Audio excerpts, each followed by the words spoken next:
郭大小姐身体很健康，近2个月月经紊乱，可能是近日太过紧张导致，好好休息一阵子就没事了。怎么可能？你是不是诊错了？我不会诊错，郭大小姐没病，怎么感觉柳夫人很失望？您到底是希望她有病，还是希望她没病？孟夫人眯眼盯着柳扶风，有点奇怪。柳扶风表情一变，尬笑道：宋大夫说笑了，我当然希望瑶儿身体无恙了。见郭一瑶脱困，站在柳扶风身旁的郭一书刚想要开口，便感觉小腹一阵剧烈的疼痛，他捂着肚子弯腰蹲下来。站在后面的廖希文惊恐地指着他的屁股喊道：血，郭二小姐流血了。宋今朝挑眉，看来那碗下了药的汤羹被郭一书给吃了。娘，我肚子疼。快把舒儿扶到床上去。宋大夫，麻烦你再给郭二小姐看看。这趟寿宴来的可真是值啊，人认了，关系拉了，看了场戏，顺带还赚了点诊金。他正要上前，郭一瑶悄无声息地给他使了个眼色。宋今朝眉头微扬，这是要报的意思啊。郭一书躺在床上翻滚得厉害，疼的是满头大汗，额间的碎发全都湿了。宋今朝检查完毕后退出内室说道：郭二小姐像吃了什么东西，导致来了月信，强行催经伤气血，经痛加重，有可能会导致月经紊乱，甚至闭经一段时间。孟老夫人厉声质问：寿宴上怎么会有这种东西？母亲，这东西恐怕是从别处带来的，若是寿宴上的膳食有问题，来月信的就不止郭二姑娘一个了。给我查，在寿宴上吃这种东西，晦气。那就先检查郭二小姐所食之物，还请宋大夫帮忙瞧瞧。柳扶风找不到理由阻止，只能眼睁睁地看着他们回到正厅。宋今朝端起那碗吃了大半的汤羹，闻了闻，就是这碗汤羹，里面有红花、牛膝、桃仁等活血破血药材，幸好分量较轻，才没有引发血崩，危及性命。所以是故意有人下毒。孟鹤川带人从隔壁过来，刚才孟老夫人迟迟未归，一问才知道是女眷出了事儿。宋今朝检查完其他汤碗后说道：只有这个碗里被下了药，肯定是故意的。孟鹤川脸色阴沉：敢在我孟家的寿宴上下毒，必须得把这个人找出来。这碗汤羹都经过谁的手，全都给我叫过来。孟老夫人脸色铁青地坐在椅子上，寿宴变成毒宴，传出去不知道会惹出多少流言蜚语呢。安顿好郭一书后，匆忙赶过来的柳扶风见此事惊动了孟鹤川，就连南席都有不少人在张望，不由得心跳加速，神色慌张。很快，后厨和送汤的婢女全都被带了过来。负责做羹汤的大厨跪在地上喊冤：大人，奴才做汤的时候后厨的人都在，他们都可以证明我没有下药。端汤的婢女可怜兮兮地跪在地上抹眼泪儿：大人，奴婢冤枉，奴婢和郭二小姐无冤无仇，怎么会下毒害她？站在正厅中的另一个婢女眯眼回想，有些迟疑的拧眉。端菜的时候，云巧好像走得有点慢，中途有一段没跟上。孟鹤川将目光落在了婢女身上：中途可有生人触碰过？这些汤羹可离过你的眼？云巧迟疑一瞬后抬起头：奴婢中途上过一次茅房，当时将汤羹放在了栏杆凳上，回来时没瞧出有什么不同啊。从后厨到正厅就这么点路，你就不能忍忍？云巧连忙磕头请罪，啪啪响，额头都要磕破了。是奴婢的错，当时奴婢实在是忍不住，便过去了一趟，以为快点就没事了，没想到会被贼人钻了空子，还请夫人恕罪。柳扶风见他这么机灵，心里着实松了一口气。来人，今日在正厅和后厨侍奉过的所有下人的房间，全都给本官搜一遍。一旦发现毒药，立刻过来禀告。这件事必须查出来，将孟家的嫌疑洗脱干净。没过多久，前去搜查的护卫捧着一个漆盒跑过来。大人，属下在云巧的房间里发现了这个。打开漆盒，价值不菲的珠钗耳环足有半盒呢，一看就不是一个丫鬟能用得起买得起的。孟夫人怒沉着脸，厉声质问：说，这些东西你都是从哪里弄来的？云巧呆呆地望着盒子里的东西，反应过来后迅速摇头哭喊：夫人，冤枉呢！这些东西根本就不是奴婢的，我不知道他们怎么会出现在我的首饰盒里，肯定是有人栽赃嫁祸呀！那你倒是告诉我，是谁要栽赃嫁祸给你？云巧无助地晃动眼珠，迟疑的模样令孟鹤川盛怒：我看你是满口胡言！来人，势必给本官问出实话来！在场众人纷纷大惊，50板下去啊，这婢女肯定是没命了。大人，这些首饰真的不是奴婢的，里头只有50两银子是奴婢的，那是吕嬷嬷用来收买我的银子，要是吕嬷嬷亲手下的，和奴婢没有关系啊！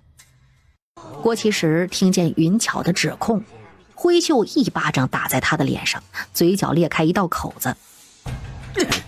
贱婢竟敢胡乱拍药！我夫人怎么可能下药毒害自己的亲生女儿？你胡说八道也给我个限度！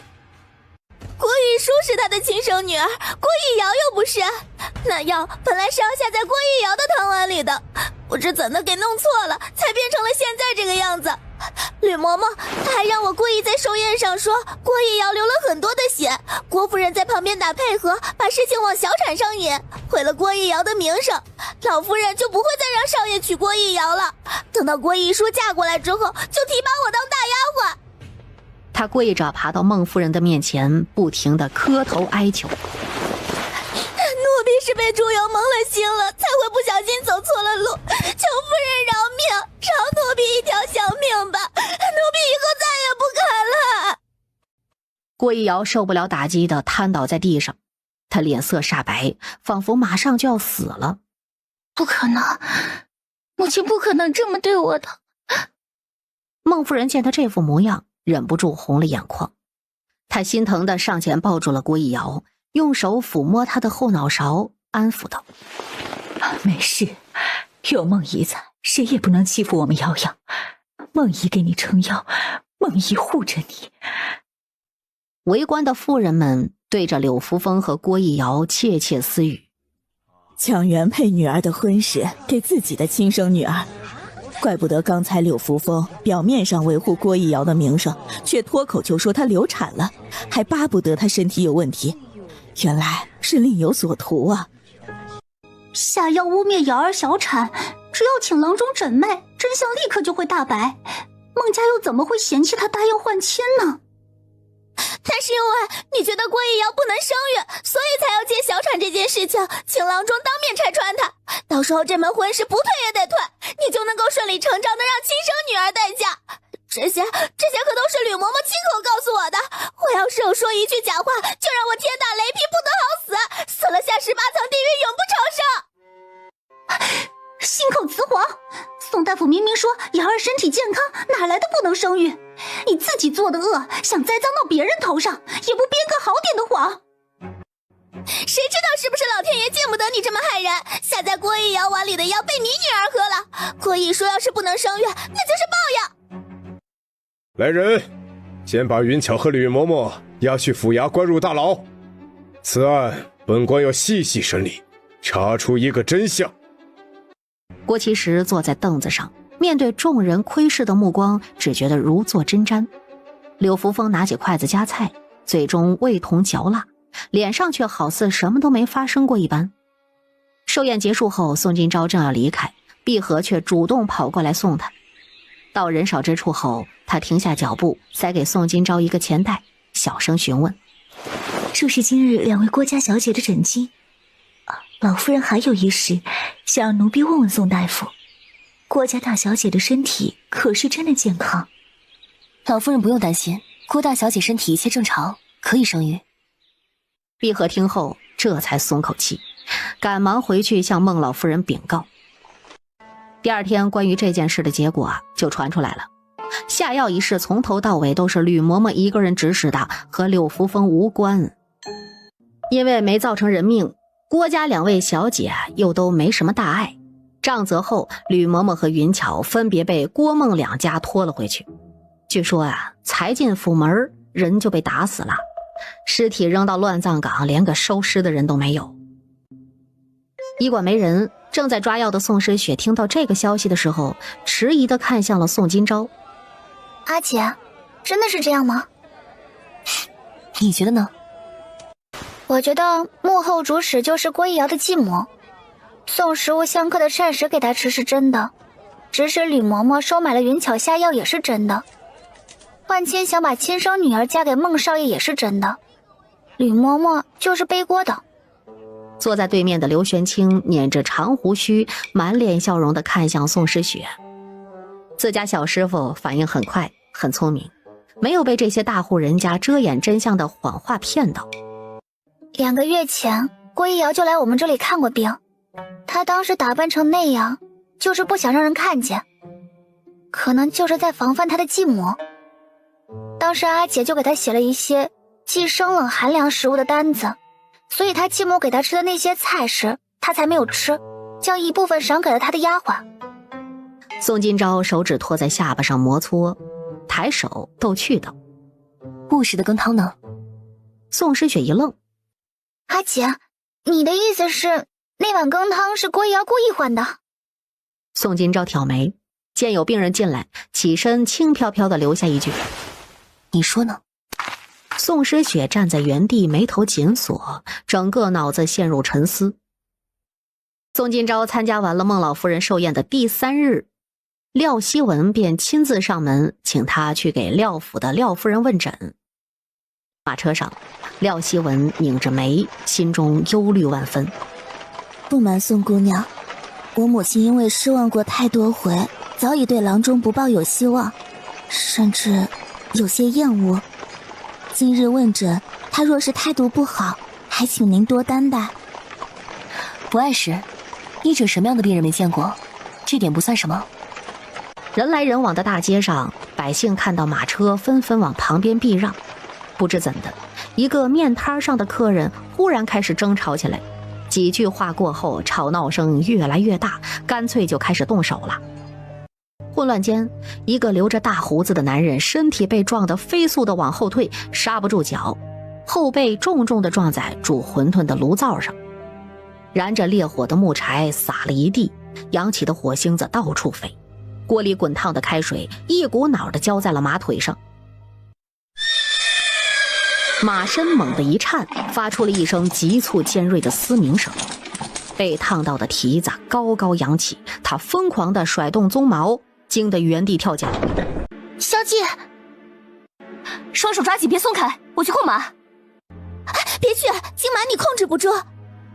宋金钊钻出车厢，双腿如铁钳般的紧紧扣住车架，左手攥住半空中飞舞的缰绳，右手抓住车夫的肩膀，将人从车架下面提上来，手臂发力，拽住马头高高昂起，伴随着鼻孔喷出急促的喘气声，一双前蹄腾空向前挣扎，千钧一发之际，烈马双蹄重重落下，马头左右摇摆4下后垂下。马车停稳后，车夫踉跄地在车上滚了下来。见廖希文还在喘气儿，宋金钊抓住他的手将人带下来。丫鬟头昏眼花地从车上爬下来，脚落地的一瞬间，整个人往前倒去。玲珑！丫鬟举起颤抖的手摇头：小姐，我没事，就是有点晕。宋金钊手指触碰他的桡动脉，胸口起伏正常，手指按到后脑勺，玲珑的眉头蹙起，抓住宋金钊的胳膊呻吟道：有点疼。是不是撞到了脑子？刚才车厢里撞的那一下可不轻啊。别动，我再看看。没有开放性伤口，无凹陷，有肿块，大小不超过2厘米。先观察一阵子，应该问题不大。小姐，这马车不能再坐，容小的把车拉回府里，再驾一辆车过来接你。我现在不想坐马车，你把马车拖回去，我带宋大夫走回府里。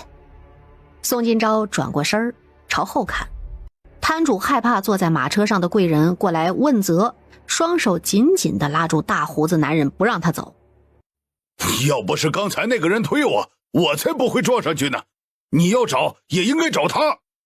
那个人已经跑了，要不是你和他吵架，又怎么会打起来撞到我的炉灶？我今天生意都没法做了，你得赔钱。马夫迟疑地看向廖希文，小姐，要不要？算了，他们也不是故意的，你先回去，我们坐一会儿再走。马夫颔首，捡起缰绳，慢悠悠地拉着马车离开。廖希文带着宋金钊和侍女走进旁边的茶馆小坐。宋姑娘会骑马？会。我小时候也想学骑马，后来12岁的时候，我阿爹特意请马师到府里来教我，结果我从马背上摔下来，要不是府里的护卫及时接住我差点没命。后来就再也没学过。学了几天，马师松手让你一个人骑？3天。他当时就在旁边，却没控制。阿爹说他骑术不行，徒有虚名，然后就把他赶了出去。宋姑娘骑术这么好，改天能不能教我骑马？下次遇到今天这种事儿，就没人救我了。家中事务繁多，医馆每日病人也不少，空不出来多余时间教廖小姐骑马。啊，那真是太可惜了。茶馆距离廖府还有一段不小的距离，走路大概需要半个时辰。谈到前几天寿宴上发生的事情，郭一瑶的继母从孟府回去之后便生病了，听说是邪风入体。郭府有找你上门看诊吗？他们应该不会请我。柳福峰怕不是已经恨死自己，又怎么会请他去看病呢？街边巷子里，一个穿着灰色短打、头戴斗笠的男人，目光牢牢地锁在了宋金钊的身上。见人走远后，才转身离开。宋金钊停下脚步，眯眼朝右后方望去。怎么了？感觉有人在看我们。爱美之心，人皆有之。你我长相都不俗，有人看再正常不过了。下次可以戴围帽出门。拐弯路过一家2层小楼时，熟悉的感觉再次袭来。他迅速抬起头，一个花盆从天而降，将宋金钊的视线完全挡住。脚尖点地，转身飞速离开原地。花盆砸在地上4分5裂，泥土和汁液洒了一地狼藉。廖希文来不及反应，眨眼间宋金钊就冲进了旁边的饭铺里。客官，要吃点什么？迎上来的伙计话还没说完呢，宋金钊就化成了一道虚影，消失在了通往2楼的楼梯上。宋金钊站在2楼楼梯口，面对突然冲上来的姑娘，正在吃饭的客人们疑惑地朝他看过来，锐利的眼神盯上坐在最后一张桌子上戴着斗笠的人。吃饭都不摘，还一直低着头，很可疑。宋金钊迈开脚步走过去。宋姑娘有什么事？你怎么知道我姓宋？宋姑娘医术闻名整个爱阳府，谁人不知谁人不识。姑娘这是要吃饭，旁边有桌子还空着。王忠，你怎么会在这里啊？追上来的廖希文走到宋金钊的身旁，诧异地盯着男人。男人连忙起身走出来，弯腰低头恭敬喊道：大小姐。廖小姐认识他？王忠是我家的护卫。这个时辰你不在府里，到这里来干什么？所以娘让奴才出来买烤乳鸽，刚坐下，宋大夫就来了。到这里来买烤乳鸽，为什么不去皓月楼呢？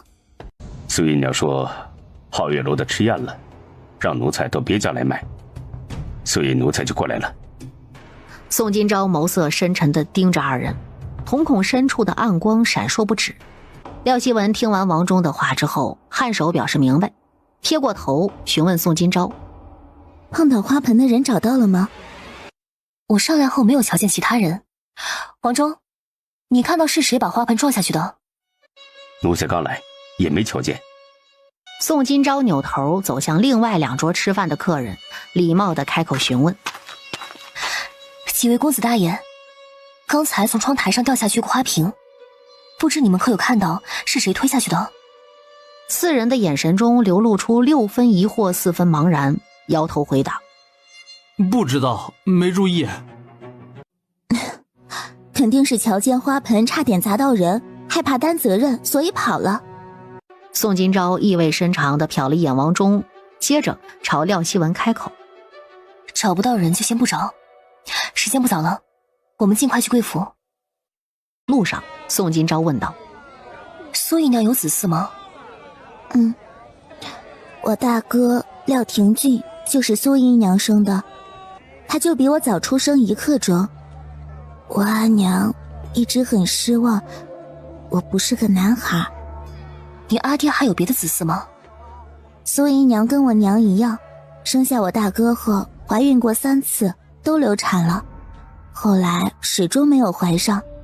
郎中说3次流产伤到了身体，怀孕艰难。令尊一共有几位妾室？他们有没有小产过？我阿爹只有苏姨娘1个妾室，她是我爹远房表妹，如果不是因为心寡，加上亲人都已离世，无人可依，我阿爹也不会娶她。宋金钊神色怔然地眨眨眼睛，心寡，她丈夫会不会是她自己杀死的呀？因为绕路，双方几乎前后脚进入廖府。廖希文径直带宋金钊去后院廖夫人的院子里问诊，王忠喘着大粗气奔向了苏姨娘的院子。丫鬟见人跑过来，连忙侧身让他进屋。事儿可办成了。宋金钊身手矫健，警惕性还强，小人使计让马受惊，他不仅安然无恙，还救了大小姐。用花盆砸他，差点被发现。人现在已经入府了。苏姨娘搭在榻上的双腿放下，起身时细长的眉眼中散着冷光。人现在是在老夫人那里，还是春水院？王忠低头不吭声。屋外走进一名丫鬟：回姨娘，大小姐直接带人去了春水院。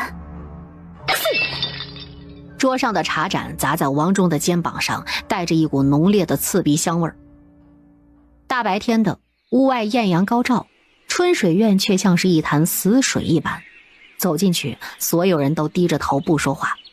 见到廖希文，也只是屈膝，用呼吸声喊一声：大小姐。廖希文小声说道：自从我母亲流产后，就听不得声音大，不想见人，也不出门。时间一长，院子里的下人就这样了。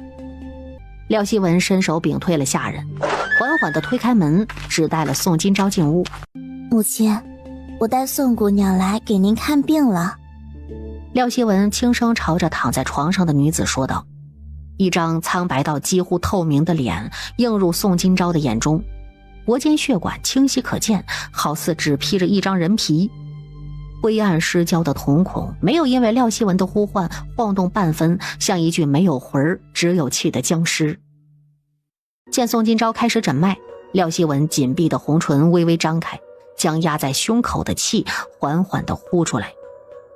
宋金钊眉头蹙起，情况比他预想的严重许多。之前郎中开的药，病人是不是都没有吃？刚开始还喝了几天，后来就没再喝了。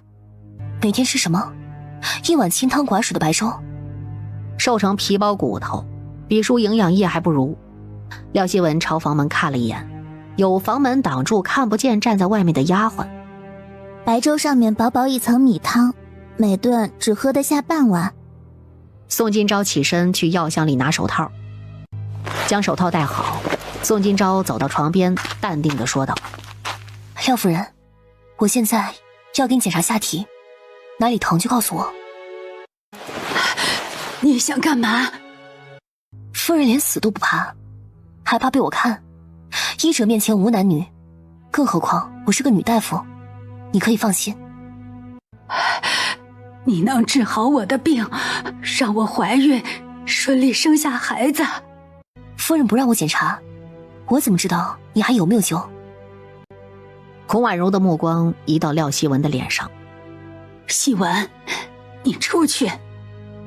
廖希文殷红的嘴唇被咬得起皮，犹豫片刻后拉开房门走出去，反手将门给带上。见孔婉如还执着不松手，宋金钊挺直腰走到门前，将插销插上才回来。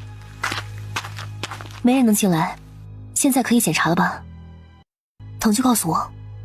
孔婉如咬紧后槽牙，望着床顶沉默不语。苏姨娘带人走进春风院时，瞧见所有的丫鬟和廖希文都站在外面，唯独没有看见那个女郎中，看来已经在房间里面了。大小姐，里面可是宋大夫在给夫人看诊，不知情况如何？母亲让我出来，我也不知道里面情况怎么样了。苏姨娘用手轻轻拂过眼角。早就听闻宋金钊的医术，整个安阳府无人能敌，就连孟老夫人的不治之症都让他治好了，夫人的病肯定也能治好。廖希文见他伤心到流泪，想到大哥廖廷俊的身体，不由得出声道：苏姨娘放心，等到宋姑娘治好了我母亲的病，就让她再去给大哥看看，说不定大哥的身体也能被治好。十几年来，什么样的汤药没吃过，人参灵芝也补了，廷俊的身体始终不见起色。夫人的病要紧，还是让宋大夫专心给夫人看病。至于廷俊，我看就算了，索性我也不求他能像寻常少年一样生龙活虎的舞刀弄枪，有命能活得长一点，我也就心满意足了。歪着头用拿着手帕的右手抚摸眼尾，眼波流转间，站在旁边的丫鬟抬眼对上他的视线后瞬间垂下。苏姨娘眼睛睁大，忽然想到什么，张口道：对了，王忠今天买回来的烤乳鸽味道虽不及皓月楼美味，但胜在用酸梅腌制过，解腻开胃，我这就让丫鬟拿过来给夫人品尝。母亲现在没胃口吃这些，要是能吃下肉，母亲的身体也不至于差成这样。或许等宋大夫诊断过后，夫人就有胃口了。红桃，快去把烤乳鸽切好拿过来。名叫红桃的丫鬟立刻屈膝转身离开，结果撞上站起身后的另一个丫鬟，整个人往门上摔过去。惊呼声一片，宋金钊将带血的手从孔婉如的双腿间拿了出来。被尖叫声吓了一跳的孔婉如下意识地抓被褥盖在身上，门哐的一下没倒没破，反倒是红桃捂头弯腰倚着门滑坐在地上。他人还没坐稳，肩膀就往右边斜倒，蜷缩着身体倒在了地上，鲜红的血液流淌在地砖上，扭头看向凸出来的圆环形门把手，上面残留着新鲜的血迹。门丝毫没有被破开的迹象，人倒是先躺下了。苏姨娘咬紧牙关，眼底灰色一片。快去请郎中，快去！苏姨娘拉住了廖希文的手，指向房间。里面就有大夫，等宋金钊给夫人看好病，就能给红桃看了，不用再跑一趟。听到外面的对话，宋金钊摇头冷笑，还真是不消停。孔婉如出声问道：看得怎么样？我还能再生吗？夫人流产时体内婴儿胎盘没有排干净，长时间留在体内会感染发炎，先配合针灸13个月药把病治好。这么多年12次流产，对你身体带来的伤害一时半会儿好不了，需要长时间调理，短则1年，长则2、3年，或许你还能有机会再怀上孩子。玲珑让开位置，宋金钊走到屋檐下，抬起丫鬟的头，后脑勺上全是血，假摔正好撞在了门把手上，这算不算罪有应得呢？报应来得这么快，也是没谁了。伤口很深，先找个地方把人抬进去。用针灸将丫鬟弄醒，处理好伤口，开了药方。廖希文站在耳房外面等宋金钊，见他出来，立刻迎上来，咧开嘴角笑着说道：我母亲刚才让下人把房间的门窗都打开，还说饿了。她的不孕之症是不是能治好？廖小姐想要一个弟弟。她有点太过在意孔婉如能不能生育。廖希文环顾四周，我阿爹子嗣单薄，大哥毕竟不是我母亲亲生，说以后我在婆家受了欺负，恐无人给我撑腰啊。经过花园时，2名小厮左右搀扶着一名身披素白长衫、步态迟缓的男子迎面走过来。廖廷俊停下脚步，将手臂从小厮的手里抽出来，朝2人点头打招呼：文妹妹。大哥可用过午膳了？刚用过，吃的有些多，腹胀便出来走走。想必这位就是宋大夫，不知宋大夫能不能帮我瞧瞧，好让我这副病弱无能的身子骨能强硬些。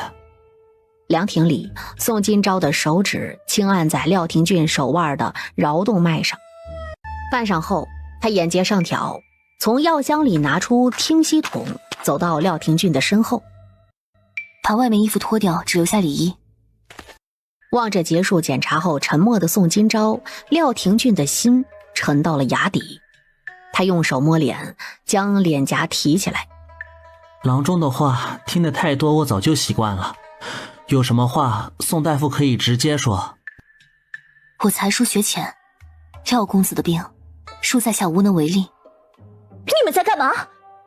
一声冲破天际的怒吼声在几人耳边炸响。苏姨娘怒气冲冲地跑过来，魅惑的眼尾因为太过着急变得殷红。廖廷俊双手颤抖地撑在石桌上，借力起身。姨娘，听说宋大夫医术高超，我就是想让他给我看看。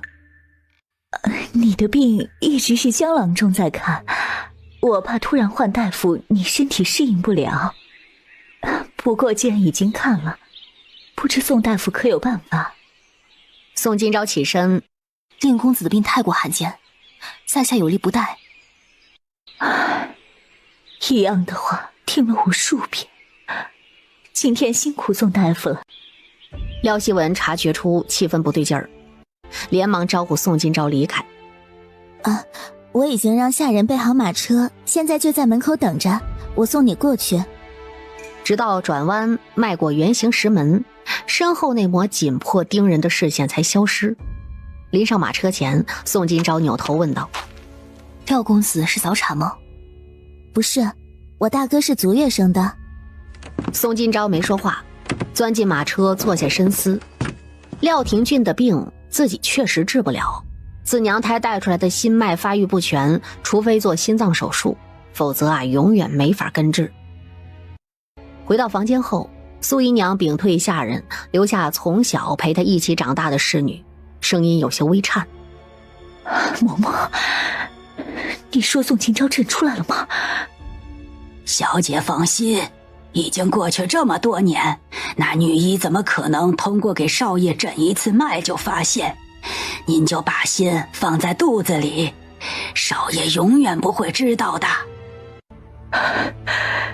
廷俊这些年有多在意他的身体，我是知道的。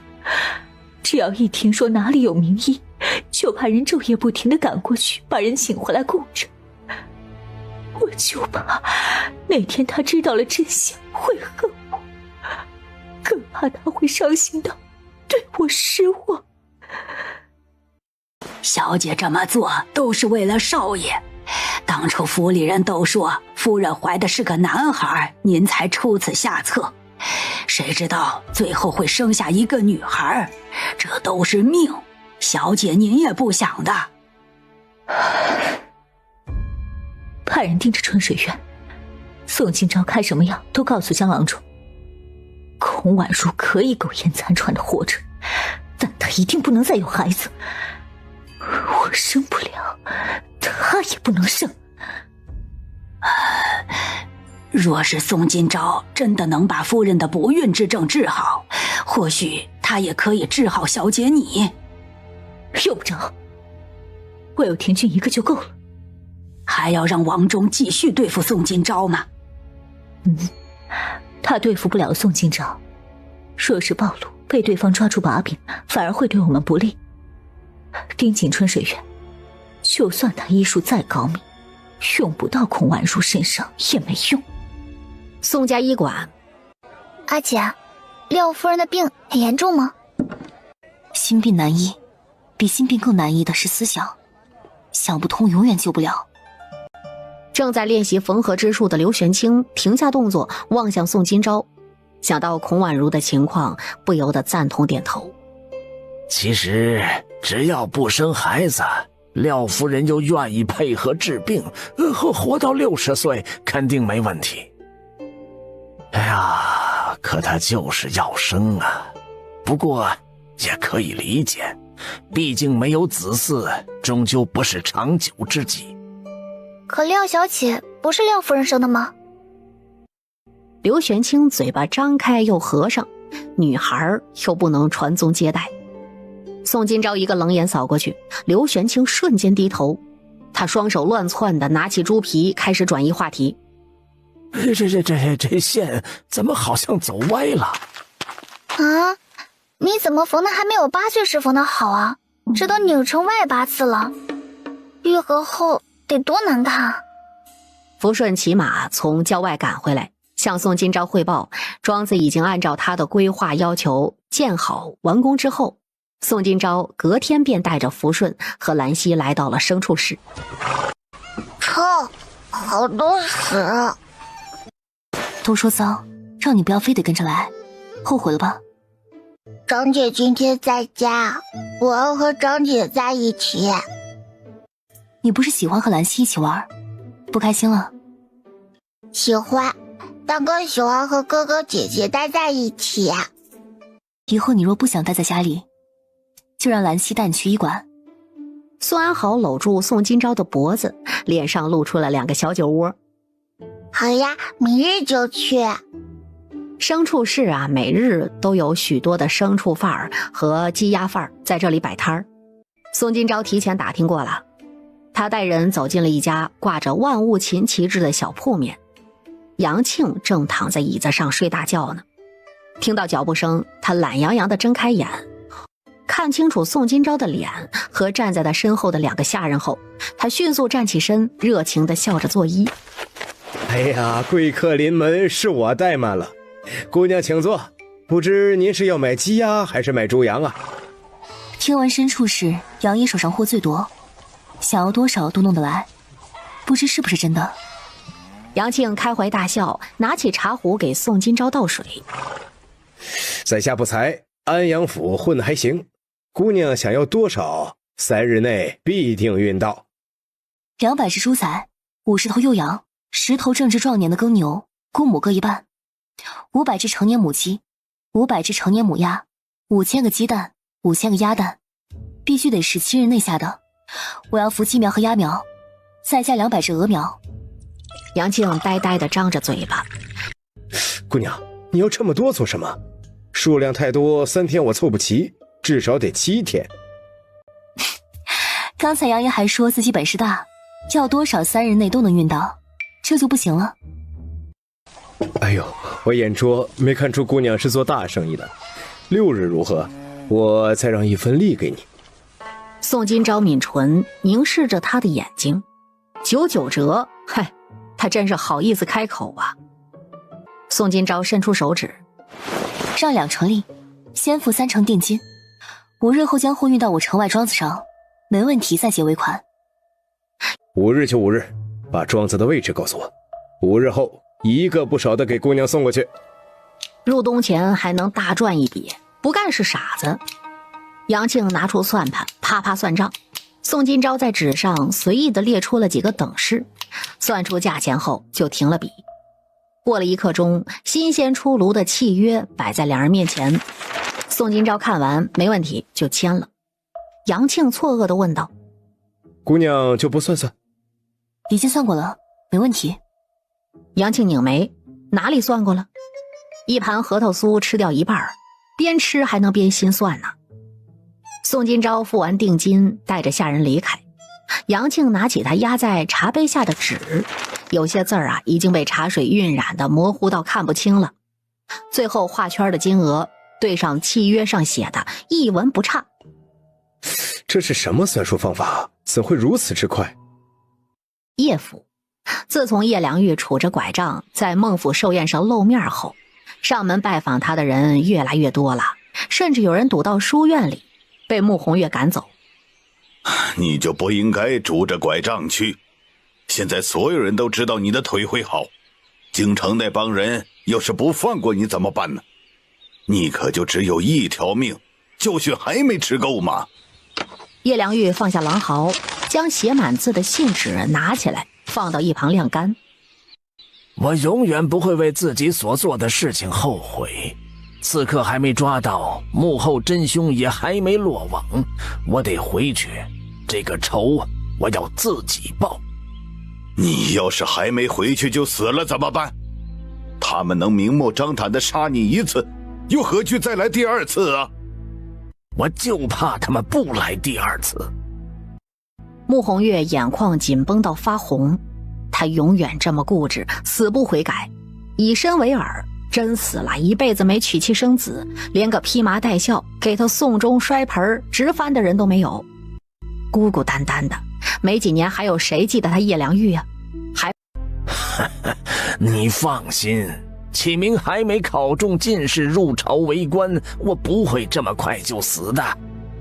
穆红月冷哼了一声，嘴角带着苦涩的潮意。你这辈子也就做了这么一件对事。叶良玉拿起已经干了的信纸，对折后放进信封里，盖上火漆印，交给了云鹤。马上安排人送出去。云鹤双手接过信封，迅速离府。5日后，杨庆带人将200只猪仔、50头幼羊等宋金钊要的所有牲畜家禽都赶到了郊区的庄子上。我就没见过畜生出这么好的地方，风吹不到，雨淋不到，还每天打扫。你家主子养鸡鸭都这么讲究的吗？我家小姐说了，卫生很重要，太脏容易生病，一死一大堆。福顺拿着笔，一脸艰难地核对数量，做记录。杨庆站在小山坡上眺望远方，像是在琢磨什么。半晌后，他找到福顺，给你家小姐带句话，等明年庄子要上牲畜的时候找我呗，保管给你们一个好价钱。杨爷，这事儿不用提，养的这些我家小姐自己的铺子都不够用，还要在外面买，更别说卖了。养这么多，你主家能吃得完？这得有多少人呢？杨爷知不知道宋家美食店呢？那是我家小姐开的。卖卤味的那家？没错，就是卖卤味那家。看来你家主子是打算开分店了。廖府春水院结束针灸后，丫鬟立刻端来汤药喂给孔婉如喝。见宋金钊用筷子扒了药罐子里的药渣，廖希文小声说道：这些都是我让丫鬟拿着你开的药方去宋氏医馆抓的，我们没去别家买。我是在检查药有没有被人动手脚。不会的，院里的丫鬟都是我母亲的陪嫁，不可能有人动手脚的。之前小产那么多次，我母亲早就查过了。宋金钊扭头看躺在床上的孔婉如，这位脸上一点表情都没有，母女2个都蠢。你能生下来，你母亲又能怀孕这么多次，说明她身体不是易流产体质。怀孕12次，流产12次，说是意外，傻子都不信。可是我查过很多次，上门问诊的郎中都说是我之前小产，身体没恢复好才会流产，几次意外也都没有查出问题。没查出来不代表没有，廖希文眸中含忧地送他离开，脚步有些乱。宋姑娘，你是不是知道什么？能不能告诉我？我什么都没看出来，只是心有疑虑。廖小姐家事，我一个外人不便插手。韵母现在是我的病患，医者治病救人，至于其他，不是我一个大夫该管的。廖家内宅的阴司比郭家还要乱，真翻出来还不知道是什么风浪呢。望着宋今朝骑马离开的背影，廖希文细眉紧皱，啃咬嘴唇，弄花了精致的口汁。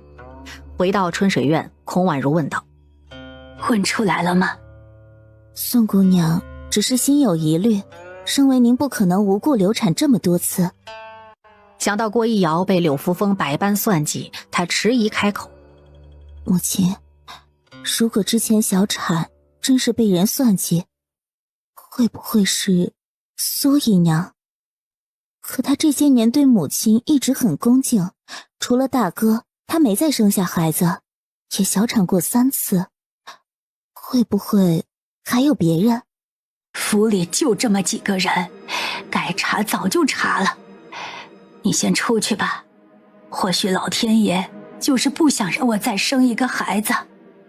廖希文垂眸，默默离开房间。都只有一个孩子，苏姨娘和母亲的态度却完全不一样。夜色朦胧，躺在床上的孔婉如眸色幽暗地盯着窗外。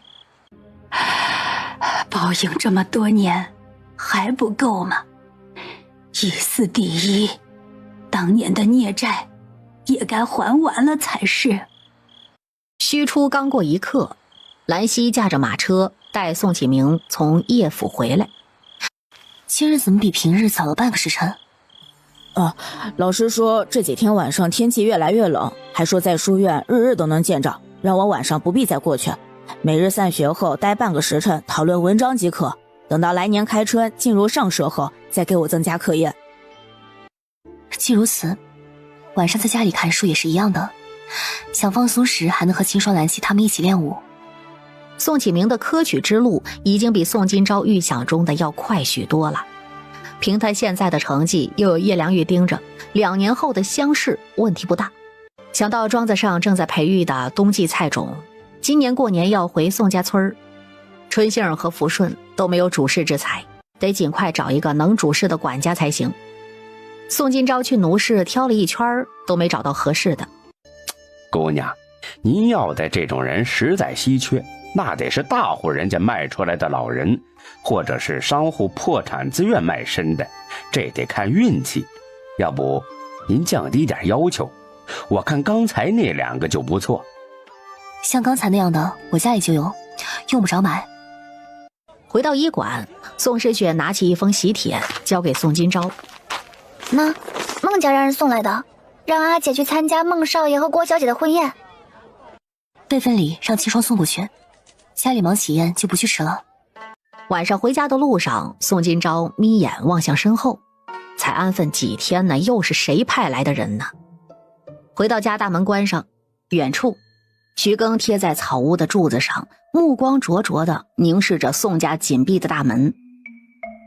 第2天早上去铺子，宋今朝再次察觉到了那股似有似无的视线。和王中不同的是，这次派过来的人似乎没有恶意。想知道对方的真实目的，宋今朝没有第一时间把人揪出来，没想到这一跟就是整整7天。盯着站在角落里穿着破烂的少年，看起来和启明差不多大。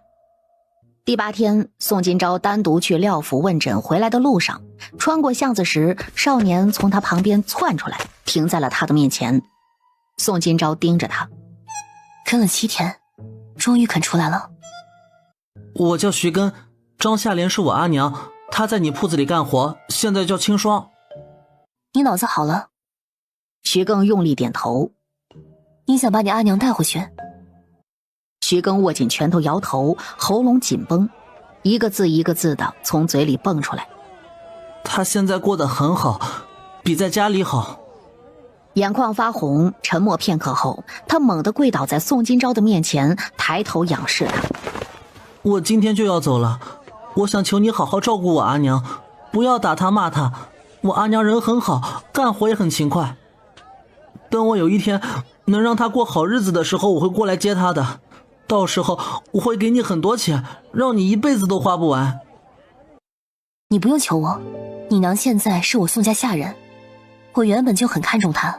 见他语气认真，神色严肃，徐庚抹掉眼泪，从地上爬起来。别告诉阿娘我来过，她知道会难过的。注视着少年形单影只、决绝离开的瘦弱背影，宋金钊在原地站了好一会儿才离开。自从宋金钊担心药被人调包动手脚之后，孔婉如就在煎药的时候多加了2个人一起盯着药罐子，连续大半个月都没有出问题，众人的心也就慢慢的放松了下来。苏姨娘的院子里，刁嬷嬷眉头皱成蜈蚣。宋金钊每日都来给夫人针灸，他医术又这样好，我们换药别人发现不了，就怕被他发现。郭家那位继室可就是栽在他的手里。王忠兴冲冲的敲门等候进屋。回苏姨娘，小人打探到宋金钊一家过年可能会回西宁城老家，到时候来问诊的应该是刘清轩刘郎中，那个时候换药时机最好。历年安阳书院放假都在腊月初，1个半月时间，孔婉如的病应该好不了吧？春水院传过消息，为1年2年根本停不了药。苏姨娘眼神中掠过一丝杀意，朝王忠勾手：你去外面打听打听，看江湖上有没有那种专门拿钱杀人的杀手，等宋清钊离开安阳府后再灭口，1个活口也别留。一叠银票抵在王忠的胸口，低头望去，至少得有大几千两。王忠颤抖着手指接过银票磕头：小人一定将此事办妥，一击必中，1个不留。刁嬷嬷盯着王忠激动离开的背影，不满地开口：小姐，1万两是不是给的太多了？只要能杀掉宋金钊，一切都值。不把他除掉，到年后回到安阳府给孔婉如诊脉的时候再看出来怎么办？干脆杀了1了100两。农庄里的鸭孵出来不过10天，安阳府的气温就开始骤降。宋启明也开始为安阳书院1年1度的年考做冲刺准备。内舍讲堂外，上舍学子王旭拉着上舍之首何飞轩借口来见弟弟，实则却是观察宋启明的学习状态。王瑞见2人目光锁在宋启明的身上一刻不离，忍不住往前一步，挡在2人面前。再看就要被发现了，你们放心，这次宋启明绝对能考进上舍，他都已经把胡枫叶给抄了。王旭听到此处，眼神落在弟弟王瑞的脸上。还有半个月就要年考，你可别松懈，进入上舍的名额只有3个。大哥你放心，宋启明暂时还越不过我，3个我绝对在。从旁边经过的严宝义听到3人讲的话，牙齿咬得咯咯作响。宋高丽拿着书正要找宋启明一起探讨，转头间注意到严宝义如毒蛇般潮湿阴暗的眼神，肩膀不由得耸动，打寒战。进书院这么久，严宝义怎么还看你不顺眼啊？自从叶先生来内舍教书后，不是歇了吗？宋启明扭头看向对方，四目相对，火花四射。此人嫉妒心太强，如今落入低谷，肯定不甘心。最近在斋社没人欺负你吧？哎，我就是个小喽啰，人家根本没把我放在眼里。啊，对了，你阿姐确定今年什么时候回村里啊？哎，到时候别忘记带上我啊。书院总共就放35天假，路上顺利的话，一来一回半个月就没了。我阿姐说等我放假就走，你把东西收拾好，到时候我来叫你。宋高丽颔首。日后的庄子上，宋金钊盯着大棚里开始沿着绳子往上爬的豌豆和葫芦藤蔓，心潮起伏，面上难掩激动兴奋。大小姐，按时间算，年前可以采收第1批，其他的叶类菜也都长得有拇指高，想吃嫩的10日后就能掐。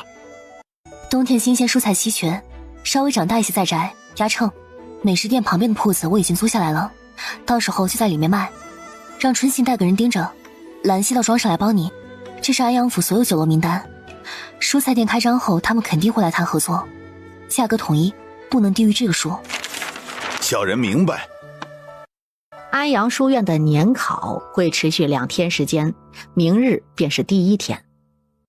傍晚散学后，宋启明背着书箱回家，加快脚步转弯，3个蒙面男人忽然冲了上来。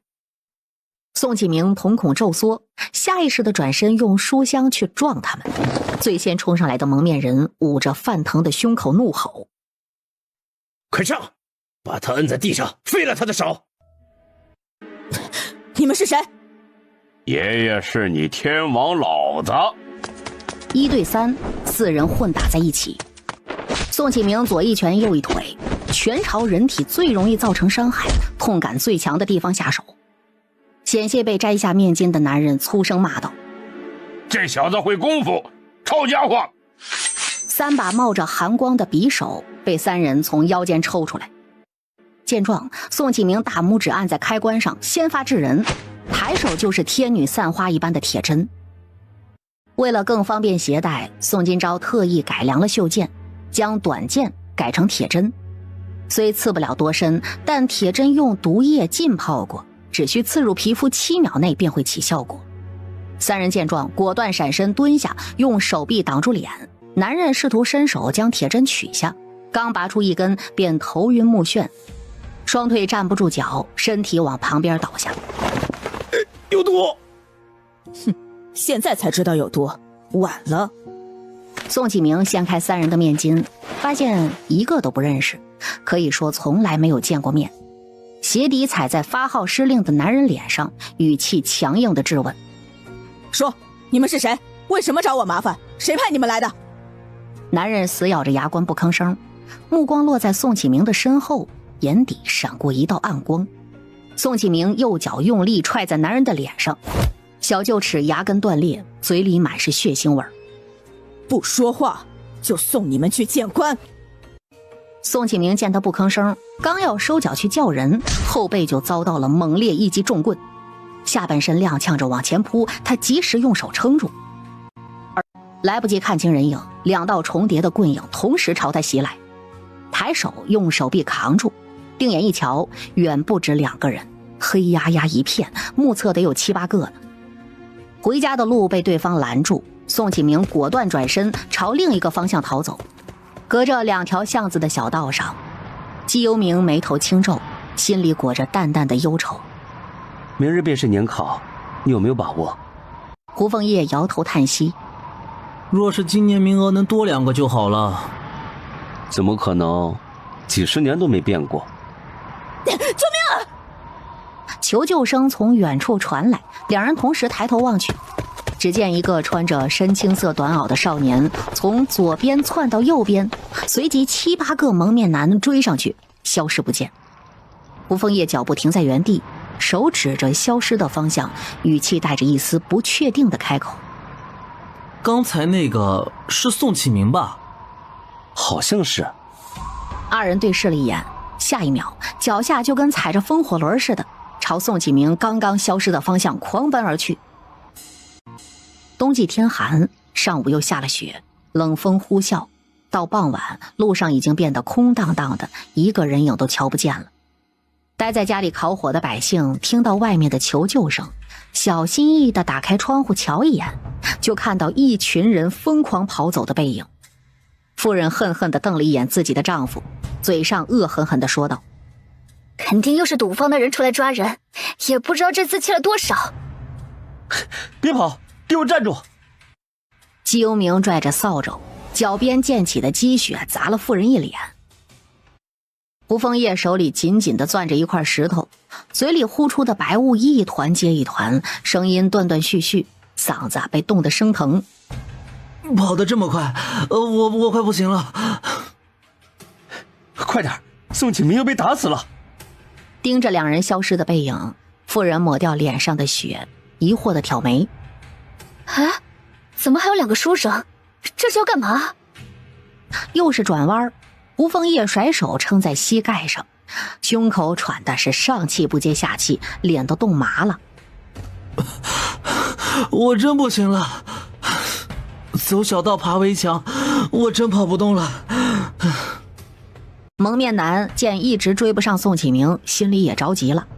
虽说路上没人，可他再这么喊下去，不知道会惊动多少人。心里一急，顾不上买家叮嘱的只弄残不要命，将手里的匕首朝宋启明的后背扔出去。小心！季幽冥从墙上一跃而下，挥动扫把将匕首打飞出去。宋启明脚步刹住，面露惊诧：“啊，你们怎么来了？”